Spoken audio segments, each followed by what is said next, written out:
स्वागत है दोस्तों आपका हमारे YouTube चैनल ज्ञान एजुकेशन आरबीएल में। दोस्तों आपको बता दें कि जो 24 तारीख को एग्ज़ाम हुए थे, ठीक है, आपको पता है कि 2 शिफ्टों में हुए, ठीक है।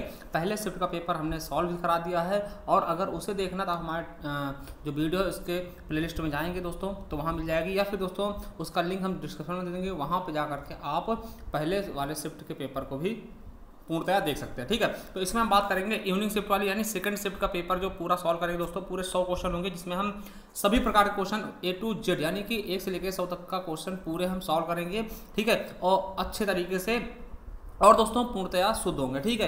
यानी कि ऐसा नहीं कि कोई गलत बता देंगे, ऐसा कुछ नहीं, ठीक है। एक आध की बात अलग है, ठीक है। अगर कोई में आपको डाउट होता तो हमें कमेंट बॉक्स में कमेंट करिएगा, ठीक है। तो चलिए दोस्तों शुरू करते हैं। उसके पहले बता दें, अगर आप पहली बार जुड़े हैं चैनल से तो चैनल सब्सक्राइब कर लीजिएगा, बेल आइकन जरूर प्रेस करिएगा जिससे कि आने वाले वीडियो सारे नोटिफिकेशन आप तक आसानी से पहुँच चुके। तो चलिए शुरू करते हैं इस वीडियो को।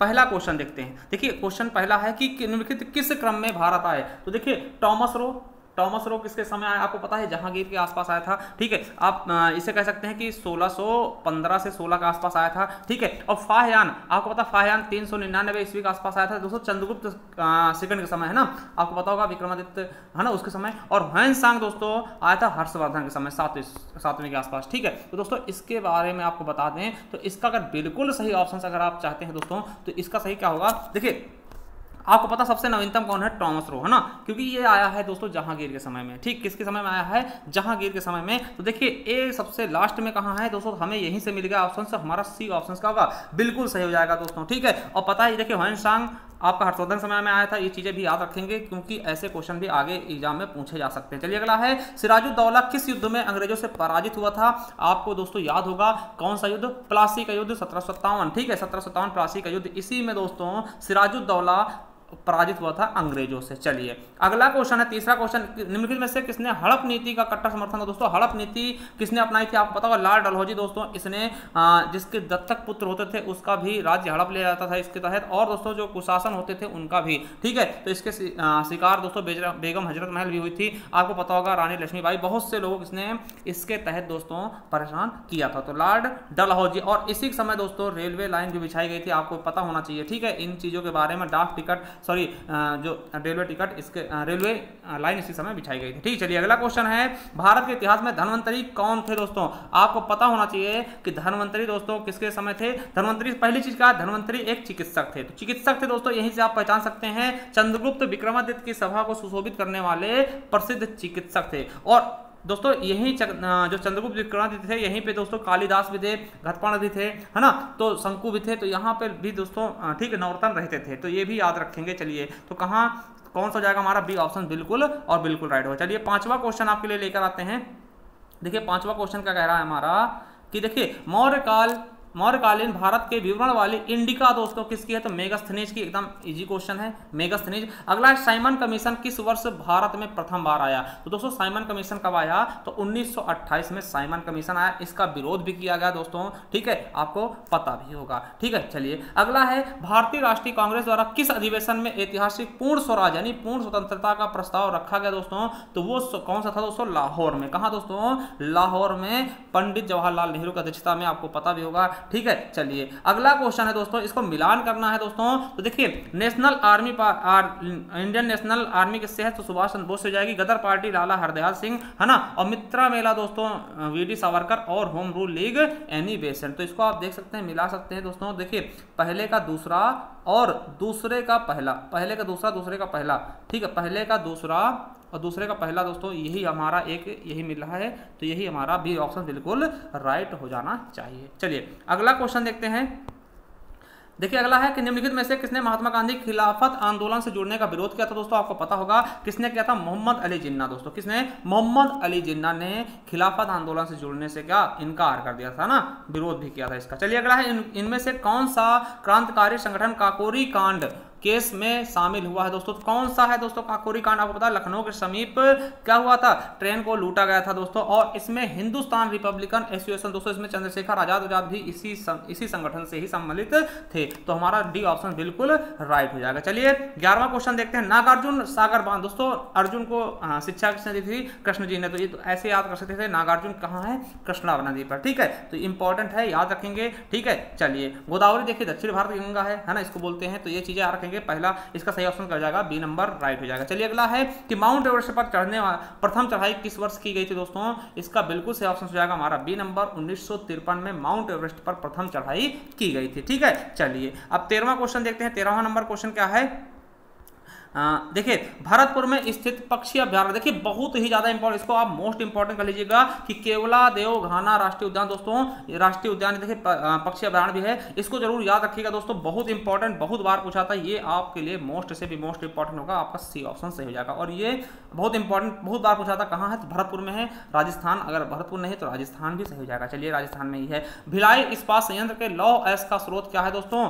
तो डल्ली राजहरा दोस्तों, ठीक है, डल्ली राजहरा दोस्तों। ये ऑप्शन हमारा बिल्कुल और बिल्कुल राइट हो जाएगा। चलिए 15 क्वेश्चन क्या है कि दिए गए दर्रों और उनके स्थानों का सही जोड़ नहीं है दोस्तों। तो दोस्तों जोजिला और बुर्जिल कहाँ है दोस्तों? ये तो आपको पता जम्मू कश्मीर में है। बारालाचा और सिपकिला दर्रा दोस्तों ये आपके उत्तर प्रदेश में नहीं है, है ना। और थांगला नीति ये देखिए ये आपके हिमाचल प्रदेश, सॉरी ये आपके उत्तराखंड के, ये भी हिमाचल प्रदेश में नहीं। और नाथुला जलेपला दोस्तों ये तो सिक्किम में है ही है। तो दोस्तों आपका दूसरा और तीसरा वाला ये गलत है, 2, 3 क्या है? ये गलत है। तो हमारा बी ऑप्शन बिल्कुल और बिल्कुल राइट हो जाएगा। चलिए अगला क्वेश्चन क्या है आपका? देखिए नेक्स्ट क्वेश्चन की तरफ चलते हैं कि नेक्स्ट क्वेश्चन हमारा क्या है? किसके बढ़ने के फलस्वरूप निजी निवेश में वृद्धि की अधिक संभावना रहती है दोस्तों? आपको बता दें कि नई पूंजी पर अनुमानित प्राप्ति अगर बढ़ेगी तो इसमें क्या होता है? निवेश में वृद्धि की अधिक संभावनाएं रहती ही है दोस्तों। चलिए अगला है कि भारत की राष्ट्रीय आय का आकलन करने वाली संस्था, देखिए बहुत इंपॉर्टेंट है, कौन करती है दोस्तों? तो केंद्रीय सांख्यिकी संगठन करती है दोस्तों राष्ट्रीय आय का संकलन दोस्तों, ठीक है। तो ये चीज आपको पता होना चाहिए। चलिए अगला है सेवा क्षेत्र का दूसरा नाम। देखिए सेवा क्षेत्र का दूसरा नाम क्या होता है? तृतीय क्षेत्र को हम सेवा क्षेत्र कहते हैं। देखिए पहला क्षेत्र क्या होता है? जहां पे उत्पादन होता है, ठीक है, कोई चीज उगाई जाती है, कच्चा माल पहला, फिर उससे जब कुछ बनता है दोस्तों, जहां पे कोई चीज बनाया जाए वहां दूसरा क्षेत्र होता है। और तीसरा क्षेत्र क्या होता है? जहां पे सेवा के लिए भेज दिया जाए सेक्टर में, यहाँ पे पूंजी भी तृतीय क्षेत्र में ही पूंजी भी मिलेगी दोस्तों, व्यापार तृतीय क्षेत्र में। तो तृतीय को ही सेवा क्षेत्र बोलते हैं दोस्तों। चलिए 19 नंबर क्या है कि भारत के श्वेत क्रांति के जनक कौन है दोस्तों? तो आपको पता होगा, बहुत इंपॉर्टेंट है, वर्गीज कुरियन जी श्वेत क्रांति के जनक है। आपको पता होगा इन्हीं के जन्म दिवस पर दोस्तों राष्ट्रीय दुग्ध दिवस भी मनाते हैं। और आपको ये भी पता होगा कि दोस्तों स्वामीनाथन क्या हरित क्रांति के जनक है, ये भी आप और नॉर्मन ई बोरलॉग दोस्तों विश्व स्तर पर हरित क्रांति के जनक है। तो दोस्तों हमारा सही ऑप्शन हो जाएगा बी नंबर, ठीक है। और बलवंत राय मेहता समिति दोस्तों त्रिस्तरीय सिफारिश की गई थी। चलिए अगला क्वेश्चन क्या है? 20 नंबर की तरफ चलते हैं। 20 नंबर क्या कहता है दोस्तों कि भारत में आर्थिक सुधार 1991 के दौरान प्रधानमंत्री की थी दोस्तों। आपको पता होगा कि कौन थे प्रधानमंत्री उस समय? कौन थे दोस्तों? पीवी नरसिम्हा राव और दोस्तों मनमोहन सिंह थे दोस्तों, उस समय वित्त मंत्री थे। आपको पता होगा राव मनमोहन मॉडल दोस्तों, एलपीजी की शुरुआत, ठीक, उदारीकरण का जनक मनमोहन सिंह को कहते हैं। ये दोस्तों याद रखेंगे 1991 के दौरान ही एलपीजी चलाई गई थी, है ना, लिबरलाइजेशन, प्राइवेटाइजेशन और ग्लोबलाइजेशन, ठीक है। तो देखिए उस समय किसकी थी दोस्तों? पीवी नरसिम्हा राव ये थे आपके पीएम थे दोस्तों। तो हमारा सही ऑप्शन ए हो जाएगा। और इनके साथ में कौन थे दोस्तों? मनमोहन सिंह, ठीक है। चलिए वित्त मंत्री। चलिए अगला क्वेश्चन है आपका कि भारत के संविधान में इनमें से कौन सा राज्य सूची में सम्मिलित नहीं दोस्तों? राज्य सूची का विषय कौन? देखिए राज्य सूची पे केवल राज्य काम करता है दोस्तों। आपको पता है पुलिस राज्य की होती है ना, उत्तर प्रदेश पुलिस कानूनी व्यवस्था भी राज्य देखता है, जेल भी राज्य के अधीन होते हैं, मगर भारतीय दंड संहिता प्रक्रिया ये दोस्तों आपके केंद्र के अंतर्गत होता है, ठीक है। दंड देना दोस्तों, दंड संहिता किसके? केंद्र के अंतर्गत हो जाएगा दोस्तों, यानी संघ सूची का विषय है, यानी राज्य सूची का नहीं है। चलिए अगला है कि निम्नलिखित में से क्या भारतीय संविधान की मुख्य विशेषता नहीं? देखिए अर्ध संघीय संरचना ये तो है ही नहीं दोस्तों, संघीय है ना, संघ है दोस्तों, ठीक है। प्रतिबद्ध न्यायतंत्र ये है दोस्तों। शक्तियों का वितरण दोस्तों बिल्कुल है, केंद्र और राज्य के बीच शक्तियों का वितरण भी है। लिखित संविधान है दोस्तों, पता है। और संविधान ही सबसे सर्वोच्च माना जाता है दोस्तों। और संविधान का संरक्षक किसको बोलते हैं? तो सुप्रीम कोर्ट को दोस्तों। तो बिल्कुल सही, ये तीनों सही है। मतलब कि क्या पूछा है? नहीं है दोस्तों। तो ए ऑप्शन बिल्कुल राइट हो जाएगा। चलिए नेक्स्ट क्वेश्चन की तरफ चलते हैं कि अगला है कि निम्नलिखित में से क्या भारतीय नागरिकों को आर्थिक न्याय प्रदान करता है। दोस्तों आर्थिक न्याय पैसे से आपको पता है नीति सिद्धांत में क्या होता है दोस्तों कि समान वेतन दिया जाता है दोस्तों, और गरीबों के कल्याण के लिए काम किया जाता है। आपको पता होगा कि जैसे कि कोई भी योजना हो गई है ना, कोई भी योजना चलाई जाती है, पेंशन वेंशन दी जाती है दोस्तों, ये क्या करते हैं आर्थिक पैसे के रूप से दोस्तों सबको बराबर करना चाहते हैं। ये किसमें है दोस्तों, राज्य के नीति निषेध तत्व के बारे में, ठीक है, जो आयरलैंड से लिया गया 36 से 51 तक है दोस्तों। मौलिक अधिकार जानते हैं, मूल अधिकार होते हैं जो कि अब वर्तमान में कितने 6 हैं, पहले 7 थे। मौलिक कर्तव्य दोस्तों आपको पता है संरक्षण समिति द्वारा जोड़ा गया था 51 के ए में। चलिए अगला क्वेश्चन देखते हैं कि भारतीय संविधान का कौन सा अनुच्छेद राज्य के ग्राम पंचायतों के आयोजन के लिए निर्देशित करता है दोस्तों। कौन सा अनुच्छेद 40 का है दोस्तों, ग्राम पंचायतों का गठन, और 44 भी याद रखेंगे दोस्तों, एक समान संहिता दोस्तों है ना, समान संहिता है ना, तो समान नागरिक संहिता दोस्तों 44 में ये भी याद रखें जो कि गोवा में केवल लागू है, ठीक है। तो 40 हमारा बिल्कुल सही ऑप्शन हो जाएगा। ये इंपॉर्टेंट दोनों इसीलिए हमने बता दिया, ठीक है। चलिए अगला क्वेश्चन क्या है, त्रिस्तरीय पंचायती राज व्यवस्था का विचार किसने दिया, तो बलवंत राय मेहता समिति दोस्तों, बिल्कुल अच्छे से याद रखना। और ये भी पूछा सकता है कि 2 अक्टूबर को दोस्तों 1959 को दोस्तों नागौर से शुरू किया गया था, ठीक है। और देखिए त्रिस्तरीय किसके है, तो आपका ए ऑप्शन होगा। द्विस्तरीय पूछा दोस्तों, अशोक मेहता समिति 2 स्तरीय थी, ये 2 स्तरीय थी, ठीक है। तो याद रखेंगे त्रिस्तरीय कौन सा होगा, ए नंबर। चलिए अगला देखते हैं, नेक्स्ट क्वेश्चन क्या है 26 नंबर 26 नंबर। देखिए बिजली का प्रवाह सर्किट से कब होता है दोस्तों, जब आपको पता है जब स्विच चालू करोगे तभी तो बिजली चलेगी, एकदम इंपॉर्टेंट है। देखिए ये आपके बेसिक दिमाग पे चलता था। देखिए स्विच चालू होने पर ही होगा, स्विच बंद कर दोगे भैया बिजली बंद, ठीक है, स्विच बंद या चालू होने बिल्कुल नहीं, और इसमें बोल्ट का कोई नहीं होता दोस्तों। आपको पता स्विच चालू होगा तभी बिजली का प्रवाह होगा, तभी लाइट जलेगी, कुछ भी होगा जब स्विच हम दबाएंगे, स्विच ऑन करेंगे तभी होगा, ठीक है। चलिए अगला है कि दोस्तों प्रतिरोध का एसआई मात्रा क्या है दोस्तों, तो क्या है ओम है, ठीक है, ओम है। ओम लिखा दोस्तों, अगर यहाँ पढ़ते तो ओम ही लिखते, अधिकतर ओम आपको लिखा मिलता, हो सकता है कंफ्यूज हो गया हो, ठीक है। तो ओम यही होगा, बी ऑप्शन बिल्कुल राइट हो जाएगा। चलिए अगला है नींबू का खट्टा स्वाद किसके कारण होता है दोस्तों, तो आपको पता होगा साइट्रिक के कारण, साइट्रिक एसिड होती है दोस्तों जो कि हमें क्या करती है दोस्तों, ये नींबू को खट्टा करती है, ठीक है। तो ये चीज आपको बिल्कुल अच्छे पता होगा, ठीक है। ऐसे क्वेश्चन देखिए इंपॉर्टेंट भी होते हैं और थोड़ा इजी भी है, ठीक है। चलिए अगला क्वेश्चन दोस्तों क्या है कि कर्कट जनक रोग, देखिए आपको पता होगा किससे होता है, कैंसर होता है। आपने सिगरेट में देखा होगा कर्कट जनक रोग है ना, कर्कट जनक रोग होता है दोस्तों कैंसर, ठीक है। कैंसर आप पीछे पीड़ित उसमें लिखा भी होता है, ठीक है। तो याद रखेंगे कर्कट जनक रसायन से क्या होता है, कैंसर हो जाता है, ठीक है। चलिए अगला है त्वचा की ऊपरी सतह को क्या कहते हैं, देखिए ऊपरी मतलब क्या, अधि है ना, अधि, अंतर दो अंता वाले हो गए दोस्तों है ना, तो अधि चर्म होता है क्या, एपिडर्मिस है ना, तो हमारा बी ऑप्शन बिल्कुल और बिल्कुल राइट हो जाएगा। चलिए अगला क्वेश्चन देखते हैं, नेक्स्ट क्वेश्चन क्या कहता है हमारा, देखिए यदि 1 + 27/169 बराबर क्या है 1 + x/13, तो x का मान ज्ञात करना है दोस्तों। कैसे करेंगे इसको हम आपको बता सकते हैं, ठीक है। देखिए आप अधिकतर क्या करेंगे दोस्तों, इसको आप क्या करेंगे मतलब कि दोनों स्क्वायर करते हैं, देखिए स्क्वायर ना करिएगा, थोड़ा सा समझिएगा कैसे करना, ठीक है। थोड़ा हम बता देंगे, हिंट दे देंगे आपको। देखिए इसको क्या करेंगे, इसको जोड़ेंगे दोस्तों, क्या जाएगा, इसको इससे जोड़ने की कोशिश करते हैं तो 196 कितना हो जाएगा दोस्तों, 196 अपान क्या हो जाएगा 169 हो जाएगा, बराबर दोस्तों हो जाएगा 1 + x/13 हो जाएगा। अब दोस्तों ये 196 किसका वर्ग है, ये देखो रूट में लगेगा ना, 196 किसका 14/13 हो जाएगा, बराबर इधर क्या हो जाएगा 1 प्लस है ना x/13। अब देखिए ये 1 इधर आ जाएगा, देखिए इधर ले आएंगे तो ये क्या हो जाएगा माइनस हो जाएगा दोस्तों। आपको पता 14 13 -1 हो जाएगा, बराबर क्या हो जाएगा x/13 हो जाएगा। अब इसको सॉल्व करेंगे दोस्तों तो कितना आ जाएगा, आपको पता है कि इसको सॉल्व करेंगे दोस्तों तो क्या आएगा, आ जाएगा 14 - 13/13 हो जाएगा, और बराबर क्या हो जाएगा x/13। तो 13 से 13 कट जाएगा, देखिए 14 में से 13 जाएगा, 1 बचेगा, तो x बराबर कितना आंसर हो जाएगा हमारा 1 सही हो जाएगा, ठीक है। चलिए अगला है कि 37 सही 1/2 में कितने 1/8 होंगे दोस्तों। इसको देखिए, इसको गुणा करेंगे 37 × 2 करेंगे, ठीक, और +1 कर देंगे दोस्तों, 37 × 2 करेंगे और +1 कर देंगे दोस्तों। तो देखिए तो आपका कितना इसका कितना आंसर आएगा ये आप बताइएगा। देखिए तो 74 हो जाएगा, 74 और 1 जोड़ेंगे 75/2 हो जाएगा। पूछा कितने 1/8 होंगे, तो 1/8 से हम भाग दे देंगे, क्या करेंगे 1/8 से भाग देंगे, देखिए भाग होगा ऊपर जब पलट जाएगा संख्या, तो देखिए तो क्या हो जाएगा 8/1 हो जाएगा। तो देखिए 2 से काटिए 2 चौके हो जाएगा, ठीक है। अब 75 × 4 कर लीजिए, तो 75 × 4 करते हैं कितना हो जाएगा, देखिए 75 × 4 करते हैं 4 पंचे 20 और 4 से 28 और 2 30, तो कितना हो जाएगा 300 हमारा बिल्कुल सही आंसर हो जाएगा। चलिए ऐसे क्वेश्चन पूछाते हैं। अब देखिए ये है इसको कैसे करेंगे, देखिए ये पॉइंट से पॉइंट जाएगा दोस्तों, तो 361 और 1024 दोस्तों, 361 और 1024। तो देखिए 361 किसका है, 19 का, 1024 किसका है, 32 का है। तो 19/32 हमारा बिल्कुल सही हो जाएगा, सी नंबर। ठीक, चलिए अगला है एक शहर की जनसंख्या। देखो इसमें थोड़ा समय लगेगा, तो इसका हम आपको आंसर बता दे रहे हैं दोस्तों, कितना हो जाएगा हमारा दोस्तों। 34 का बिल्कुल सही ऑप्शन का हो जाएगा दोस्तों, यह आपका हो जाएगा दोस्तों बिल्कुल सही, डी नंबर हो जाएगा, 1.8 हो जाएगा, है ना, 10.8 हो जाएगा। चलिए अगला क्वेश्चन देखते हैं कि नेक्स्ट क्वेश्चन क्या है आपका। नेक्स्ट क्वेश्चन क्या है, देखिए 13 परिणामों का औसत 68 है। तो देखिए सबसे पहले आपको क्या करना है, 13 गुणे 68 कर लेना। कितना करना है, 13 गुणे 68 कर लेना है। ठीक है, जो भी आएगा देखिए 13 गुणे 68 कर लेना है दोस्तों, ये जो भी आएगा आपका, फिर क्या करना है समझिएगा। अब क्या करना है, 7 गुणे 63 कर लेना, 7 गुणे 63 कर लेना, और दोस्तों 7 गुणे 70 कर लेना, 7 गुणे क्या कर लेना है आपको, 70 कर लेना है। ठीक है, अब देखिए जो भी आएगा इन दोनों को जोड़ लेना, जो भी आएगा इससे घटा देना, वही हमारा बिल्कुल सही आंसर आएगा, और आंसर आपका जाएगा 47। क्या जाएगा, 47। ठीक है, चलिए अगला है तीक्ष्ण का विलोम क्या होगा दोस्तों। तीक्ष्ण का क्या होगा, देखिए तीव्र होगा नहीं, त्यागी होगा नहीं, तसला होगा नहीं, ठीक है, तो कुंठित हो जाएगा। ठीक, गजवदन किसको बोलते हैं दोस्तों, तो आपको पता होगा गजवदन किसको बोलते हैं, गणपति जी को, यानी कि आपके गणेश भगवान को। ठीक, कांटों से भरा हुआ, कांटों से भरा हुआ क्या होता है दोस्तों, कंकटा कीड़ होता है। देखिए कंटक नहीं होगा, ठीक है, कंटक नहीं होगा, कंटक नहीं होगा, कंटका कीड़ हो जाएगा। हमारा डी ऑप्शन बिल्कुल राइट होगा। चलिए अगला है कि दूध का दूध और पानी का पानी करना, यानी क्या, उचित निर्णय कर देना दोस्तों। देखिए यहाँ पे पक्षपातपूर्ण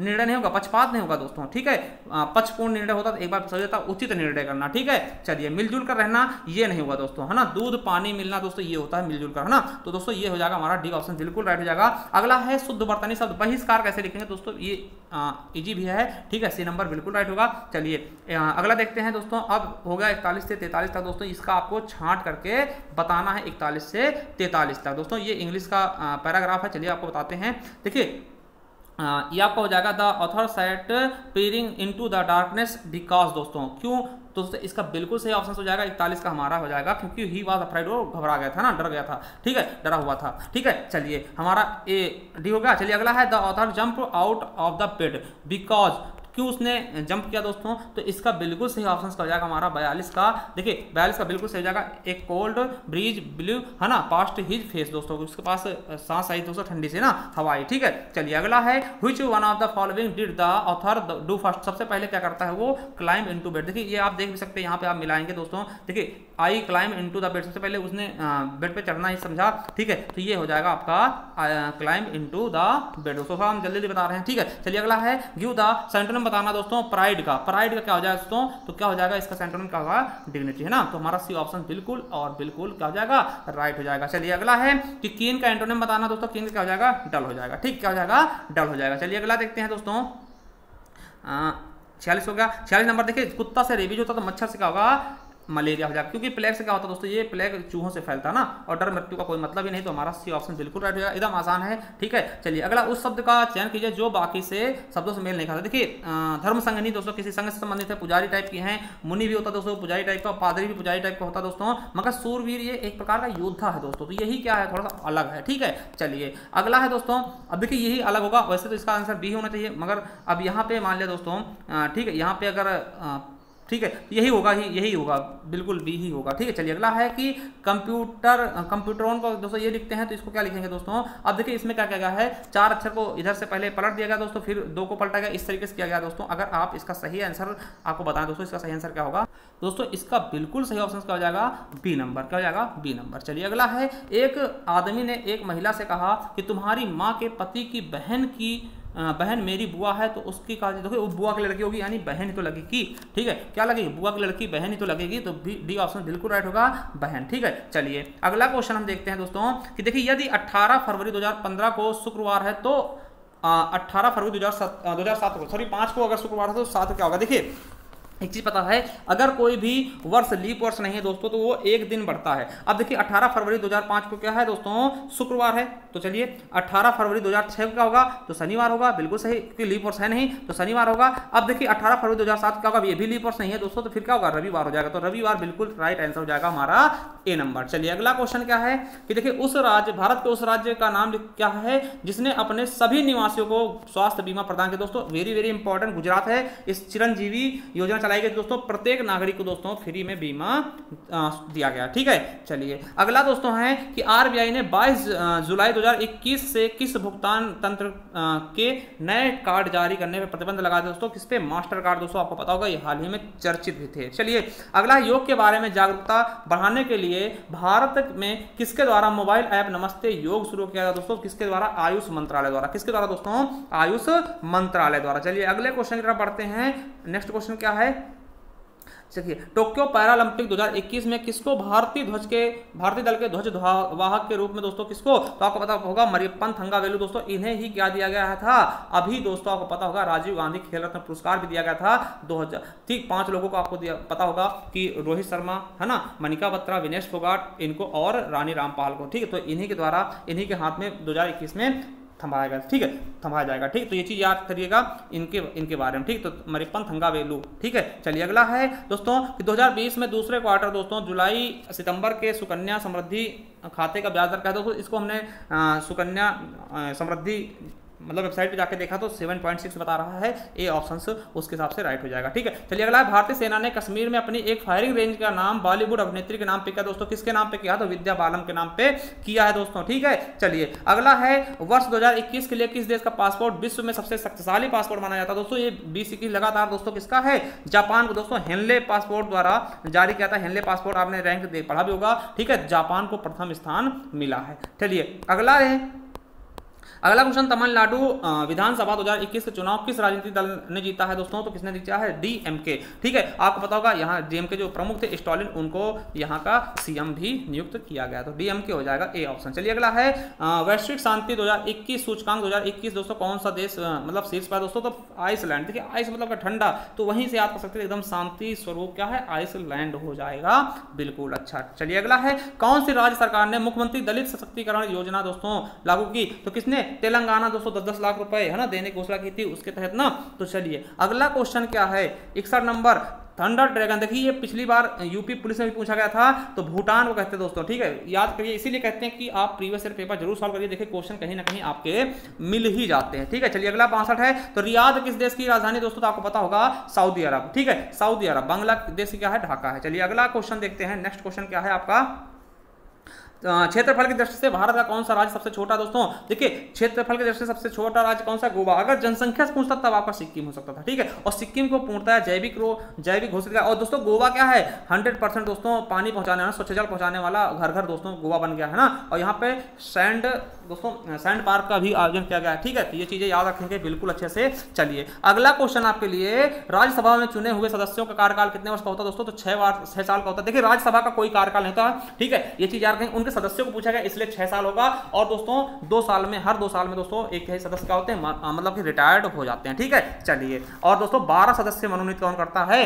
राज्यसभा के 12 सदस्य कौन मनोनीत करता है? तो ये भी क्वेश्चन पूछा सकता था। तो दोस्तों कौन करता है? राष्ट्रपति द्वारा मनोनीत किया जाता है। अगला है, विश्व में संयुक्त राष्ट्र दिवस कब मनाते हैं? तो 24 अक्टूबर। कब दोस्तों? 24 अक्टूबर को दोस्तों। कब? 24 अक्टूबर। ठीक है, चलिए अगला है, अंतरराष्ट्रीय न्यायालय दोस्तों कहां पे है? द हैग में है दोस्तों। कहां है अंतरराष्ट्रीय न्यायालय दोस्तों? ये भी क्वेश्चन आपके दोस्तों एक बार पुलिस पेपर में पूछा गया था, इसलिए कहते हैं प्रीवियस ईयर पेपर आप सॉल्व करते रहिएगा। ठीक है, अगला है, विश्व प्रसिद्ध खजुराहो के मंदिर दोस्तों कहां है? तो आपको पता होगा एमपी में दोस्तों खजुराहो के मंदिर। कहां है दोस्तों? एमपी में खजुराहो के मंदिर है दोस्तों। यहां पर आपके क्या है? मूर्ति कलाएं भी स्थित हैं। चलिए अगला है, 67 हो गया।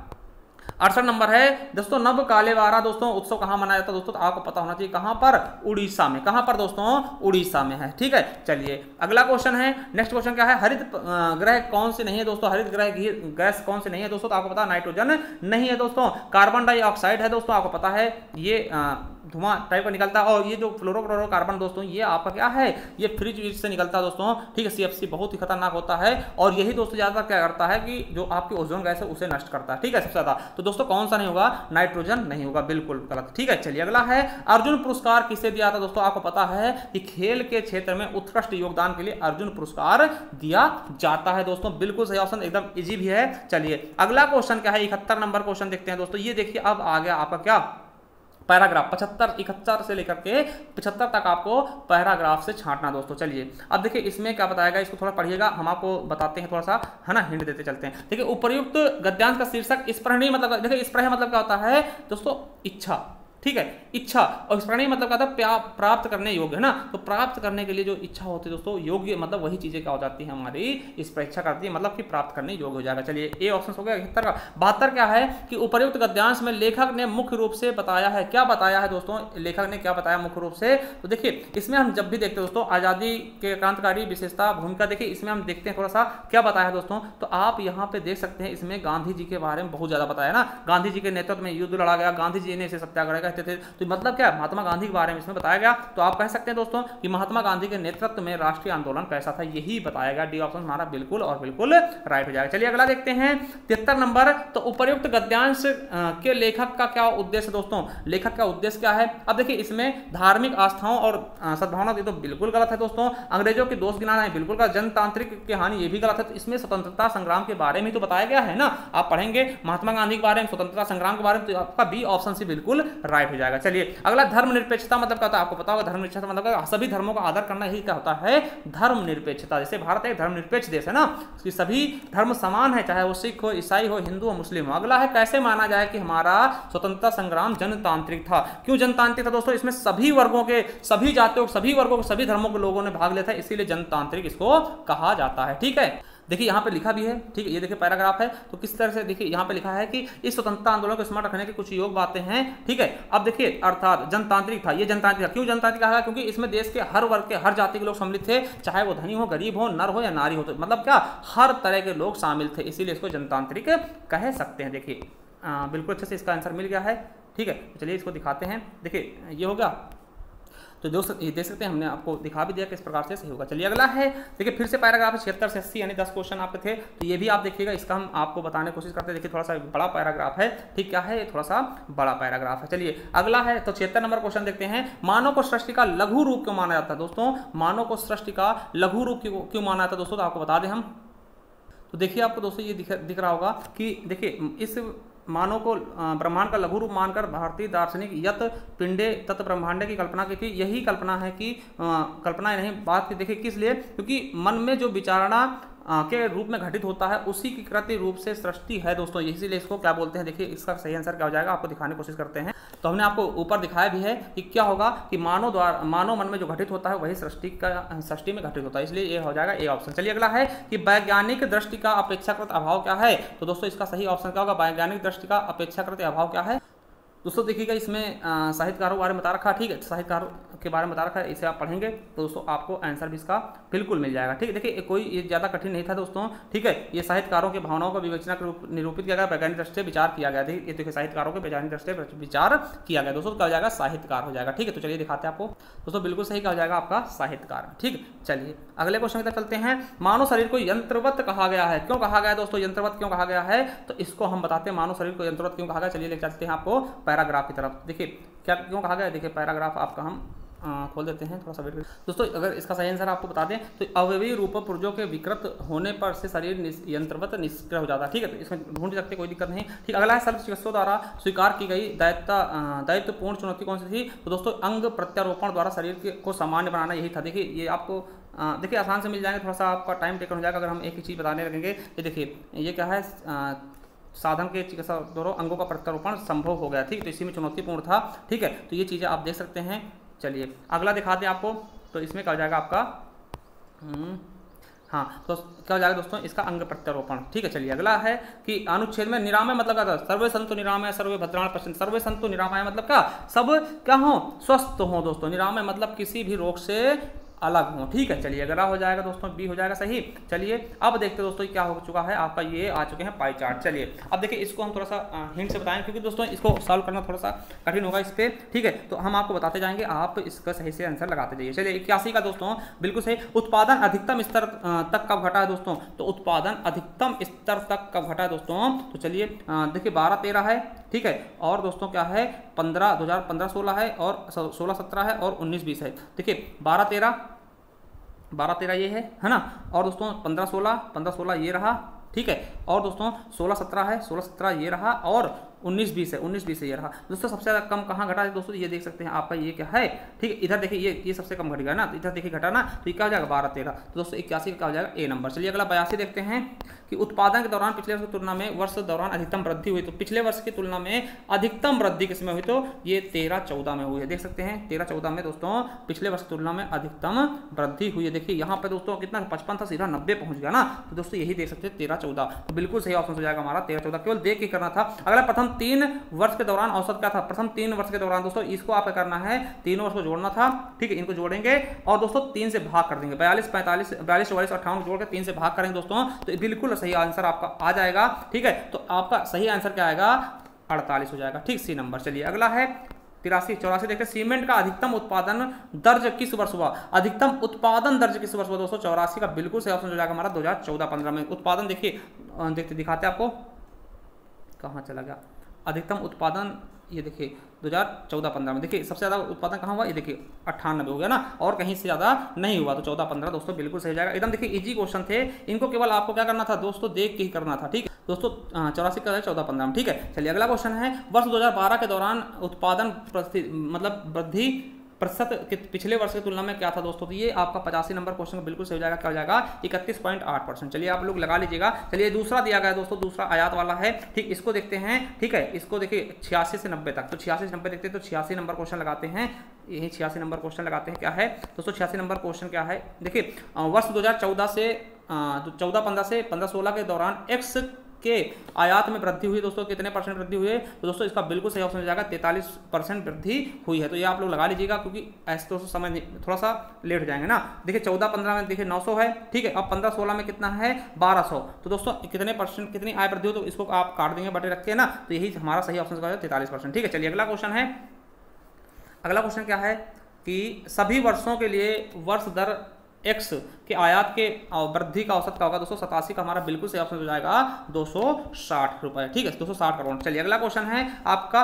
विगत कितने वर्षों में एक्स का आयाम एक्स के औसत के आयात से अधिक था दोस्तों, तो इसका सही आंसर हो जाएगा हमारा 88 का बिल्कुल, और बिल्कुल सही ऑप्शन हो जाएगा क्या 3, कितना हो जाएगा दोस्तों, इसका सही ऑप्शन का हो जाएगा हमारा 3, ठीक है। तो दोस्तों सॉरी, तो इसका सही आंसर क्या हो जाएगा हमारा बिल्कुल सही हो जाएगा 88 का दोस्तों, 88 का होगा सी नंबर होगा 2 होगा, ठीक है, 3 नहीं होगा 2 होगा, ठीक है। चलिए अगला क्वेश्चन देखते हैं कि एक्स के औसत आयात से अधिक आयात और एक्स के औसत आयात से कम आयात के वर्षों का अंतर क्या होगा, तो दोस्तों इसको आप घटाएंगे दोस्तों, कितना हो जाएगा, इसका 89 का भी बिल्कुल सही ऑप्शन का हो जाएगा बी हो जाएगा, ये भी आपका बी हो जाएगा सही चीज। चलिए अगला है 18-19 के दौरान एक्स के आयात में प्रतिशत वृद्धि सभी वर्षों के एक्स के आयात के औसत में कितना है दोस्तों, तो कितने परसेंट दोस्तों, इसका बिल्कुल सही ऑप्शन का हो जाएगा 90 का हमारा 64.38, यानी कि डी हो जाएगा, बिल्कुल राइट हो जाएगा। चलिए अगला देखते हैं 91 से दोस्तों 91-95, दूसरा चार्ट आएगा दोस्तों ये वाला, मंगल सोमवार मंगल बुध वाला। चलिए अब मंगलवार को ए द्वारा बेची गई वस्तु तथा शनिवार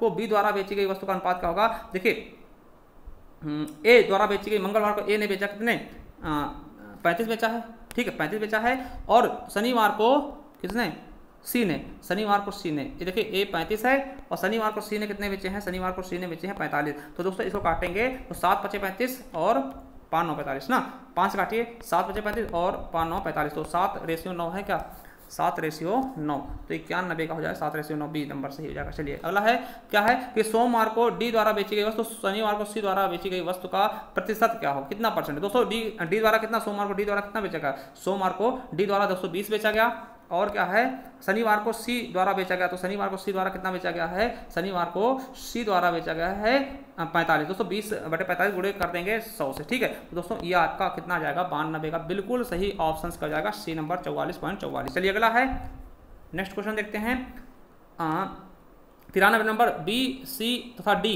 द्वारा क्रमशः सोमवार मंगलवार बुधवार को बेचे गए औसत क्या होगा, देखिए बी सी डी द्वारा सोमवार मंगल बुध है ना, बी सी डी द्वारा, बी द्वारा सोमवार मंगल बुध, सॉरी सोमवार मंगल और शनिवार, ठीक है। देखिए तीनों का निकाल के दोस्तों तीनों जोड़ देना, देखिए बी का सोमवार ले लीजिए, बी का सोमवार, थोड़ा सा ये ले जाने में भूल भाल जाते हैं ना, तो ऐसे करिएगा बी का सोमवार ले लीजिएगा, ठीक है। देखिए अच्छा बता देते इसको थोड़ा सा कैसे करना है, देखिए बी का सोमवार, तो बी का सोमवार कितना है, बी का सोमवार 45 हो गया, तो 45 लिख लेंगे, ठीक है। और फिर क्या है सी का मंगलवार, तो सी का मंगलवार दोस्तों कितना है 48 है, 48 लिख लेंगे, और तथा शनिवार को डी का शनिवार, तो डी का दोस्तों शनिवार में कितना है, शनिवार में कितना है देखिए शनिवार कितना है 40, देखिए 40 और 45 48 जोड़ के बटे 3 कर देना, ठीक है। तो इसका बिल्कुल सही ऑप्शन का होगा, थोड़ा सा बड़ा कर लेते हैं दोस्तों, हाँ 93 का बिल्कुल सही ऑप्शन का निकल के आएगा आपके सामने 44.33 हो जाएगा। चलिए अगला है, सप्ताह के सभी 4 दिनों